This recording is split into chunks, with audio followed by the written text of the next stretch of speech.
Gentlemen,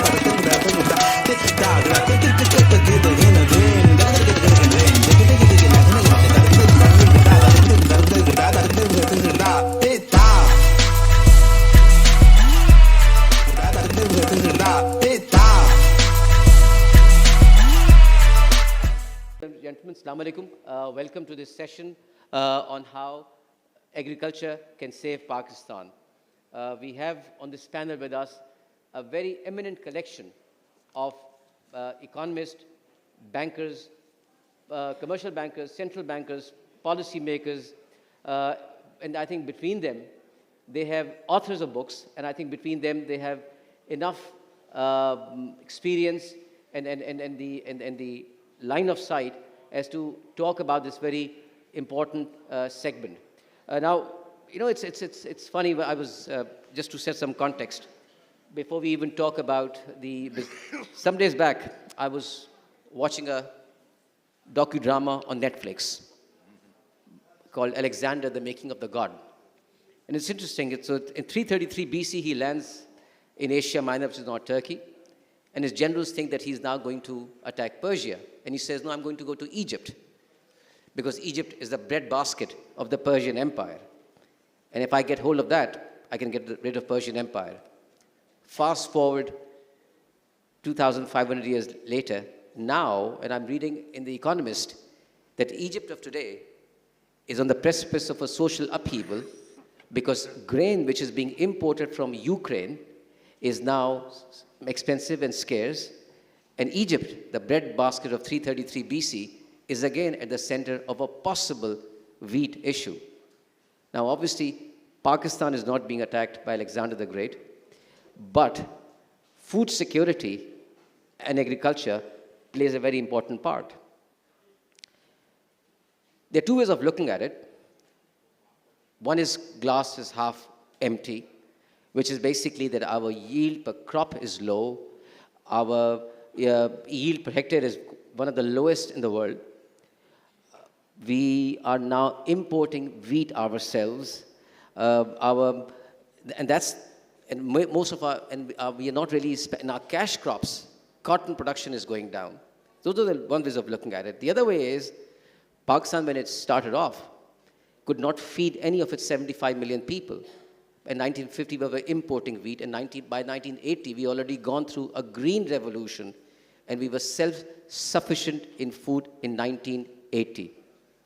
Since then, till 2000, our growth in wheat, in agriculture, was averaging roughly 3.5 to 4%. For the last 20 years, it has gone down to roughly 2% over the last 20 years, and that is a severe problem. Similarly, while we had massive usage of pesticides, that came in through, that helped us, fertilizers came up, but all our efforts are focused on the crop part and not on the dairy or the livestock part of the agriculture food chain. Now, if I were to, that's just trying to set up some context and perspective as to what really is happening. And I think, without further ado, let me just begin by asking Mr. Salim Raza, how can the agriculture sector in Pakistan contribute to the country's economic growth and development? And what would your take be on this 75-odd-year journey, sir, but especially looking ahead? So just in headlines, and then there'll be further observations, I assume. So just in headlines, we are performing well under potential. In the last 25 years, the average growth of agriculture has been about 2.3, 2.4%, which is about the same as our population growth. So per capita wise, not much progress. Also, in this 2.25% growth, the higher bit is livestock, which is now 62% of agricultural GDP. And that's been growing at about 3%. Crops have actually been growing at under 2% in the last 25 years. If you look at our trade picture, we are running deficits of about $3.5 billion in food. And if you add cotton imports, then this gap is near a 5.5 or 6 billion because we import about $2.5 billion worth of cotton. So this is a situation that will take time to remedy. There are, I suppose, later we'll talk about some quick routes to improvement in efficiency, productivity, investment, and to remedying our trade situation. But bear in mind, agriculture, this 20% of GDP, 21% of GDP is just one part of it. It has a big component in our manufacturing, in the other GDP sectors, in transport and storage, in wholesale and retail trade. So if we're looking to grow at 5 to 6%, and agriculture isn't growing at 5 to 6%, and is not feeding the ancillary sectors, it's going to be, GDP growth of 5 to 6 without agriculture firing on, certainly on more cylinders than it's been firing on now, is going to be very difficult. Now, the one way to look at, or one great ray of hope, is that with the right focus, things can turn around very fast. Take maize. About a decade ago, just over a decade ago, our maize production used to be about 2.2 tons per hectare. It's now about 6.5 tons per hectare. It's the only cereal where Pakistan's productivity ranks in the highest quadrant.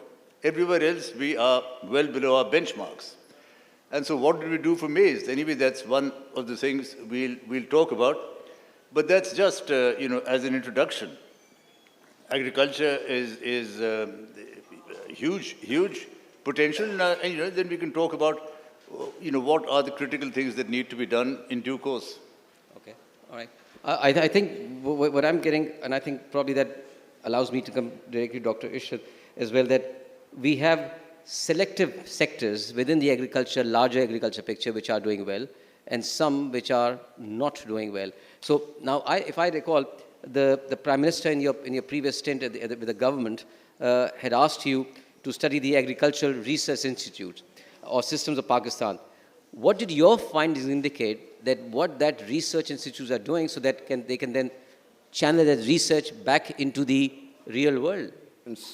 In Pakistan, to my surprise, I found that there are 260 research institutions doing just agriculture, livestock, dairy, animal sciences, out of which 156 are under the provincial government, 64 are under the federal government, and 139 are under universities.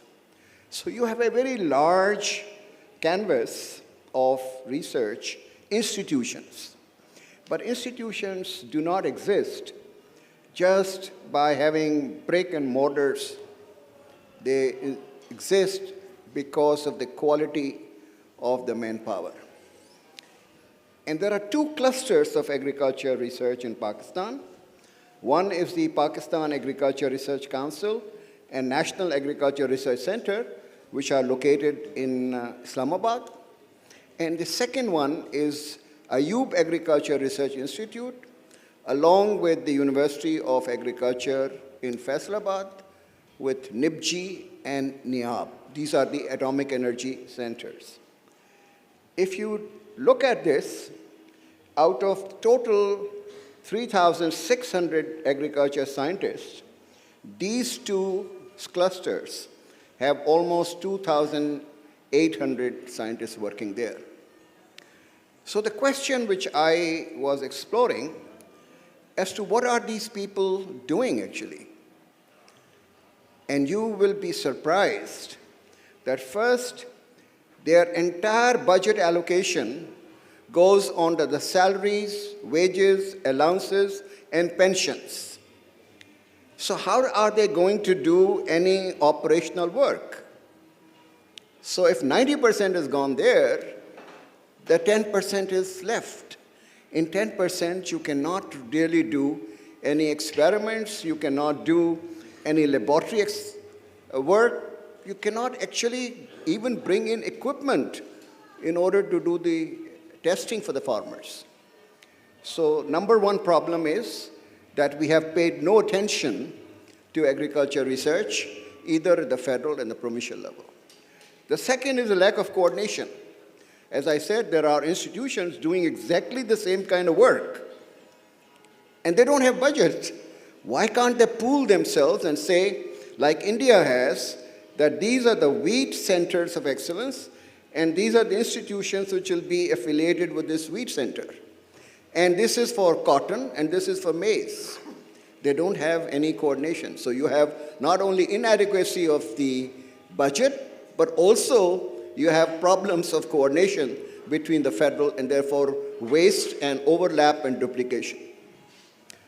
The third problem is that India today has 50,000 dedicated agriculture scientists who are doing first-rate research, which is linked to the farmers' demands.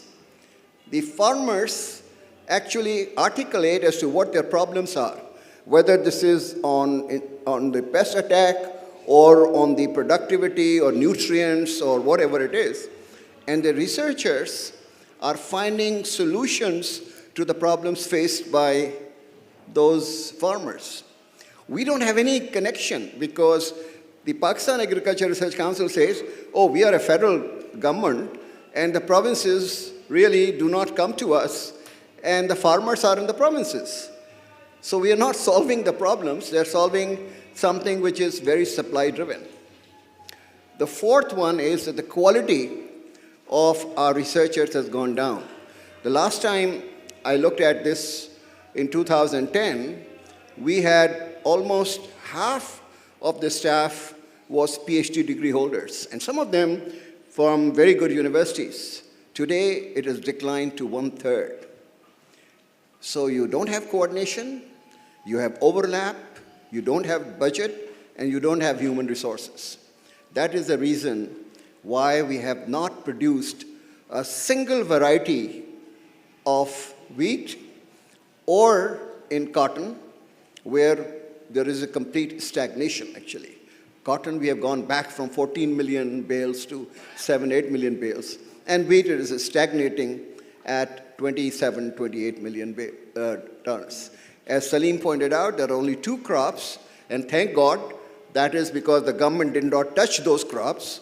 Maize, which has grown by 140% during the last 1 decade at the yields, and rice, which has grown by 75%, because there's no government intervention, and therefore private sector and the private farmers are actually leading this. It's interesting that